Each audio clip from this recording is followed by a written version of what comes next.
Lui, il disait, c'est qui lui? C'est Hillel Azaken. Hillel Azaken, il disait, Im en anili mili. Si moi, je ne suis pas pour moi, qui le sera? Ou ksheani le atzmi, et si moi, je suis que pour moi, que avec moi, que entre moi, ma'ani, qu'est-ce que je suis? Veim lo arshav, et si c'est pas maintenant, et ma taille, alors c'est quand? On va expliquer un petit peu la signification de cette Mishnah et son message. C'est d'abord cette phrase-là de Im en ani li mili. C'est une phrase générale dans beaucoup de choses dans la vie. Celui qui ne s'occupe pas de soi-même, qui ne prend pas les initiatives, qui compte sur les autres, à tous les niveaux. Dans la vie, quand un homme il a la possibilité de faire ce qu'il doit faire, alors il n'y a pas mieux.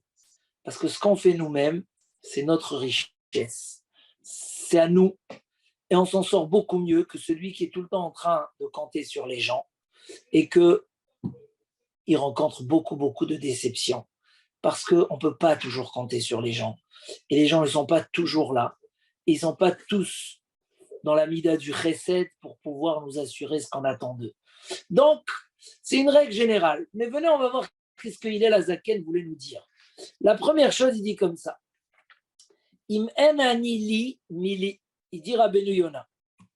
Si je ne me fais pas moi personnellement les reproches que je dois me faire, me remettre en question, m'empresser à faire ce que je dois faire dans la vie, mes devoirs essentiels, les mitzvot, la Torah, si moi je ne me réveille pas, mi-li, qui pourra me réveiller? Tous les plus beaux messages que l'homme y peut écouter, tous les plus beaux cours que l'homme y peut écouter, ça ne sert à rien si l'homme n'a pas décidé de se réveiller lui-même. Tout cela peut l'aider à réaliser ce qu'il doit réaliser. Mais le changement peut se faire que par la décision d'un homme. Comme dit la phrase, Imlo yorer Adam et atzmo, si un homme ne se réveille pas lui-même, qu'est-ce que la morale va lui donner? Et ça, c'est vrai, c'est vrai. On peut essayer de pousser des gens, leur expliquer, il faut se marier, il faut faire ci, il faut faire ça, il est temps. Et ils te disent, oui, bien sûr, je suis d'accord, et il faut que j'étudie, et ça va me faire du bien, je suis convaincu. Et ils ne changent pas. 1 an, 2 ans, 10 ans, 20 ans. Pourquoi? Parce qu'ils n'ont pas décidé de le faire en eux-mêmes. Quand un homme se réveille lui-même, et dit la Gemara, mieux vaut un réveil personnel, une réflexion personnelle que l'homme se fait, que 100 coups de bâton qu'on peut donner à une personne pour le bouger, que 100 malcouillottes. Réaliser, réfléchir quelque chose, réfléchir, prendre des décisions, c'est notre plus grande richesse. Si toi, tu ne le fais pas, sois convaincu. N'attends pas qu'on vienne te réveiller, qu'on vienne te bouger. Donc, notre sort est dans notre main. Nos opportunités sont pour nous, sont chez nous, et à nous juste de les prendre et attendre personne. Il continue, il dit Ukshani le atzmi, mani. Mais si je calcule rien que ce que je fais moi-même, c'est-à-dire si je calcule tout ce que je peux faire, après tout, combien ça vaut? Explique Rabbeinu Yona. Et je donnerai une autre explication plus tard. Mais Rabbeinu Yona, il donne cette explication, il dit après tout ce que tu vas faire comme Torah, tout ce que tu vas faire comme mitzvot, tu es très loin du compte de ce que tu dois comme reconnaissance à Akadosh Baruch Hu sur tout ce qu'il t'a donné. Tu es très loin du compte que ce que Akadosh Baruch Hu attend de toi, veut de ta réussite et de ta grandeur spirituelle, veut te donner le monde futur. Avec tout ce que tu vas faire, si je calcule tout ce que je fais moi-même, après tout, c'est pas grand-chose. Mais j'ai fait. Il amène la parabole d'un roi qui a donné à ses soldats, à ses serviteurs, un champ. Il leur a dit à la fin de l'année, je veux 30 tonnes de récolte. À la fin de l'année, ils arrivent et lui amènent 5 tonnes. Il leur dit, mais je vous ai demandé 30.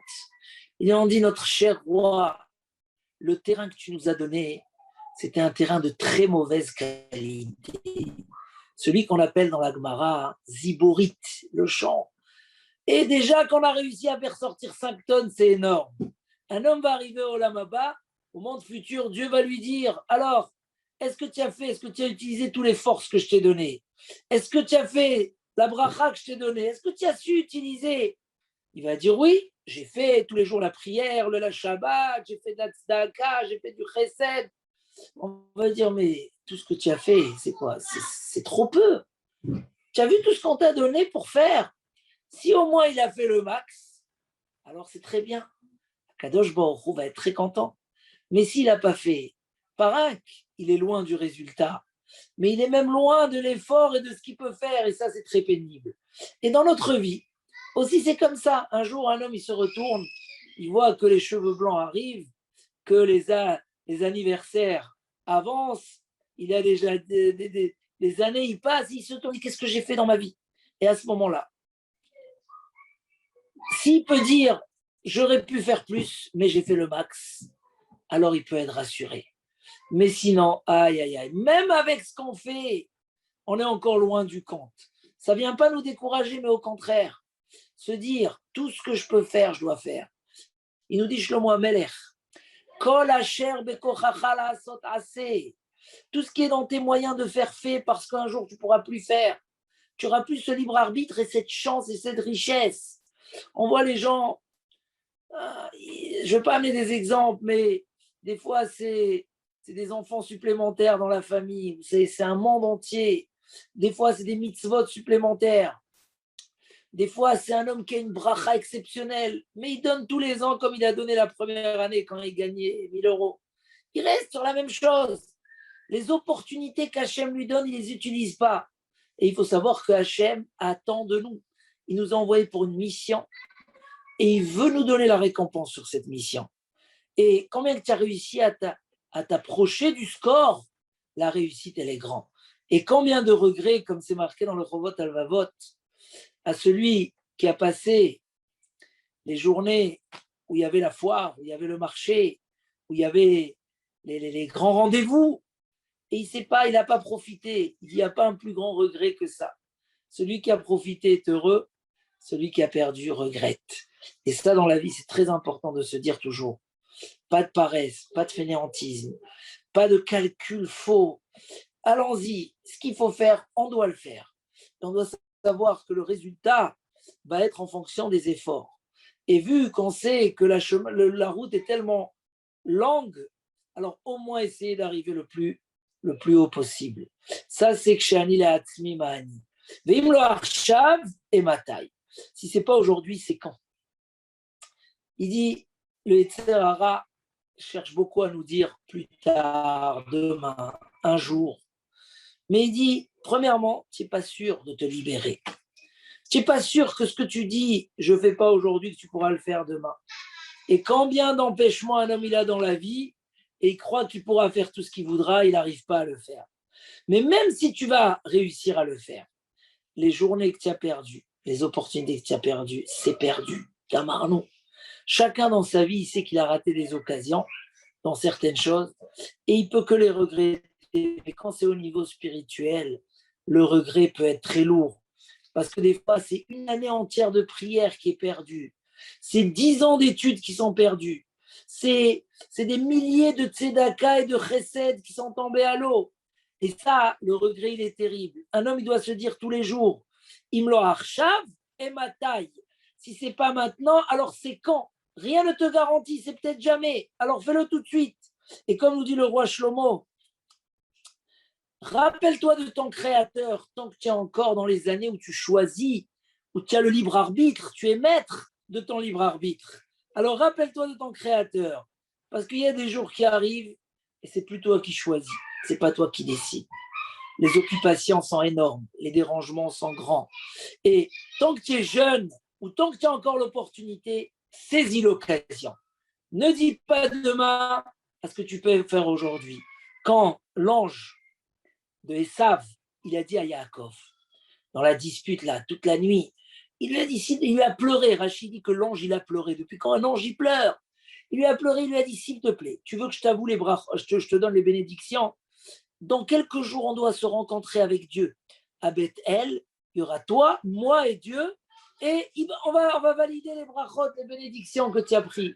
Yaakov lui a dit non, je ne te lâche pas, tu ne vas pas retourner au ciel, faire chanter ta chanson, tant que tu ne m'as pas validé les bénédictions que j'ai prises de Esav. Il n'y a pas demain, aujourd'hui, et tous les pleurs de l'ange n'ont pas servi. Le Yetzer Hara, il a une force énorme, c'est qu'il ne te dit pas tout de suite. Demain, après-demain, il y a le temps. Non, les belles opportunités, c'est aujourd'hui. Il dit le Al-Shir HaKadosh. Quand le roi Salomon il vient nous dire de ne pas être fainéant, qu'est-ce qu'il dit? Ah, tu vas dormir. Alors il dit, non, c'est pas vrai, tu vas dormir, tu vas rester couché. Pourquoi Shlomo Amelech, il parle d'un homme qui reste couché? Pourquoi il ne parle pas de quelqu'un qui dort?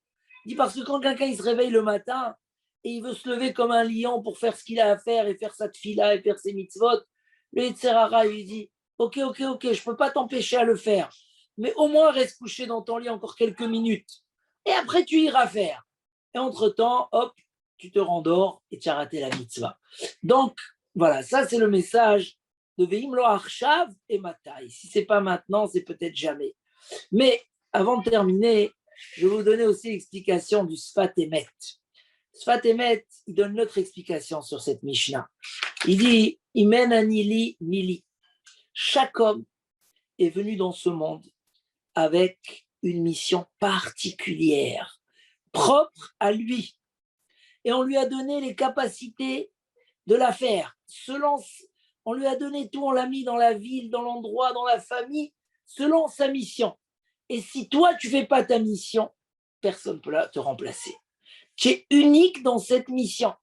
Et un homme, comme disait Ravi Rouham, il doit trouver la qualité particulière qu'il y a en lui pour se donner du courage, pour la développer et de cette qualité, embellir toutes les autres qualités. C'est comme ça que ça marche. Donc, un homme, il se dit, Menanili, si moi je ne fais pas ce que moi je peux faire, personne. Sa tfila, son étude, sa tzedaka, ses mitzvot, son chesed, c'est lui. Moi, je peux faire quelque chose qui me correspond à moi.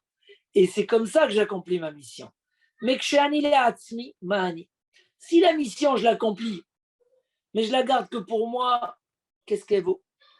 Un diamant est 1000 fois plus beau quand il est dans un écrin, ou quand il est dans une couronne, ou quand il est associé à d'autres diamants.